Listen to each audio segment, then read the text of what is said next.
part. Okay, second part.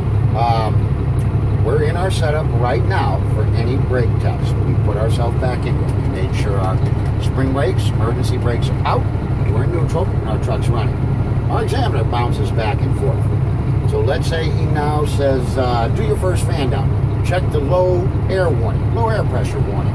I need to switch my setup for either static reply or either fan down. What's my setup for that?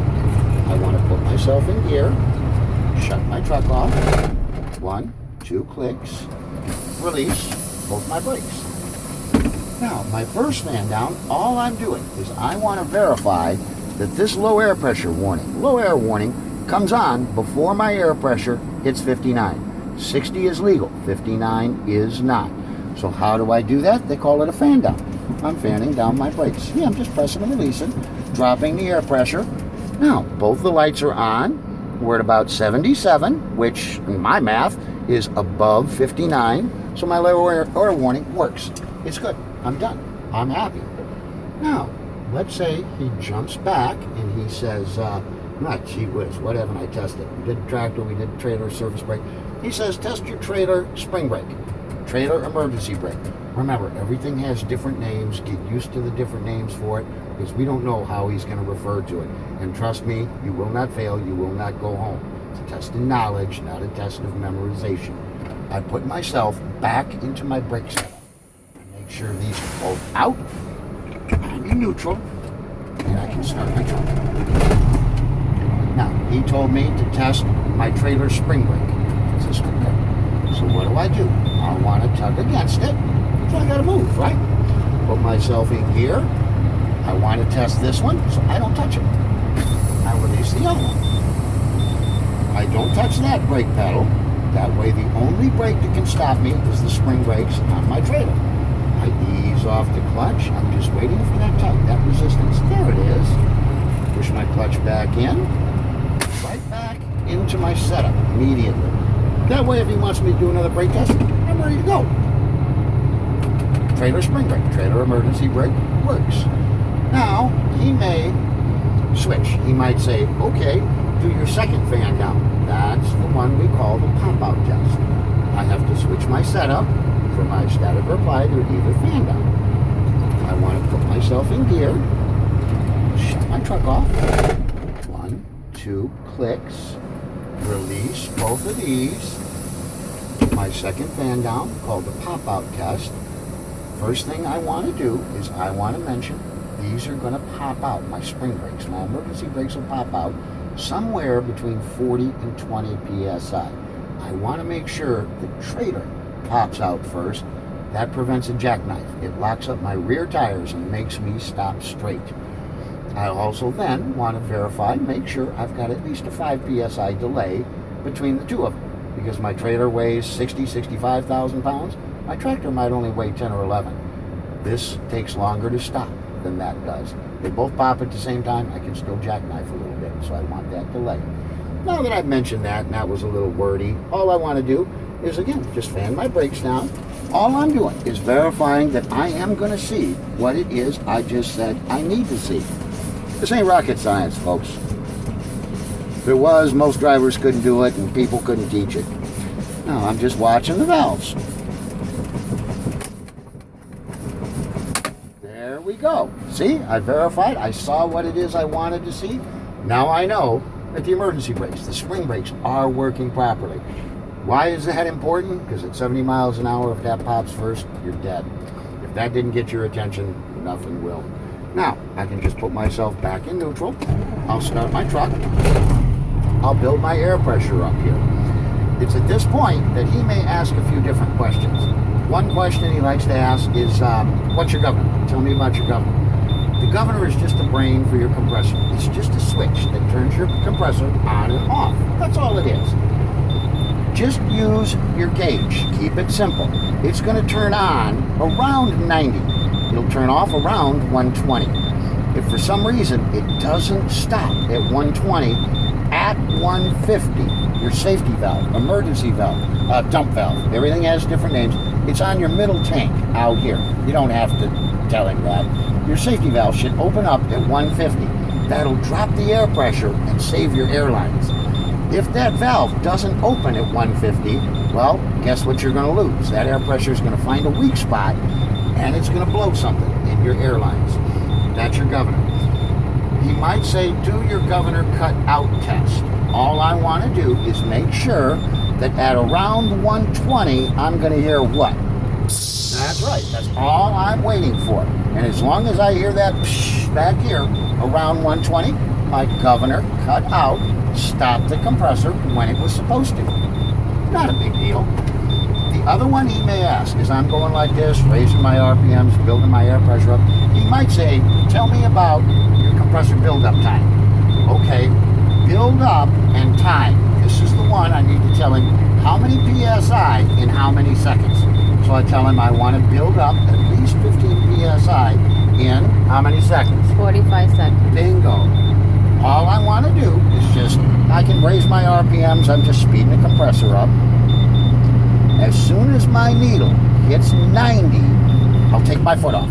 That's letting my compressor idle. I'm letting it run as slow as possible, and I want to make sure I get from 90 to 105 within 45 seconds. I can get more, but I don't want to get less.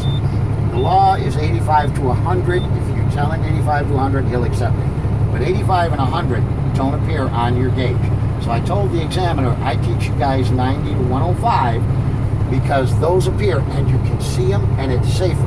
I know 85 to 100 is the law, and Bob's, never mind what he said about the law, but he said he will accept 90 to 105. He's been doing it for a year and a half. You can say 85 to 100, 90 to 105, he'll accept either one. Okay, I don't know how much time we got left. No, we still got time. What else haven't we done? Oh, another test. I have another brake test to do. This would be where he'll say, test the service brakes for your combination vehicle. Combination service brakes.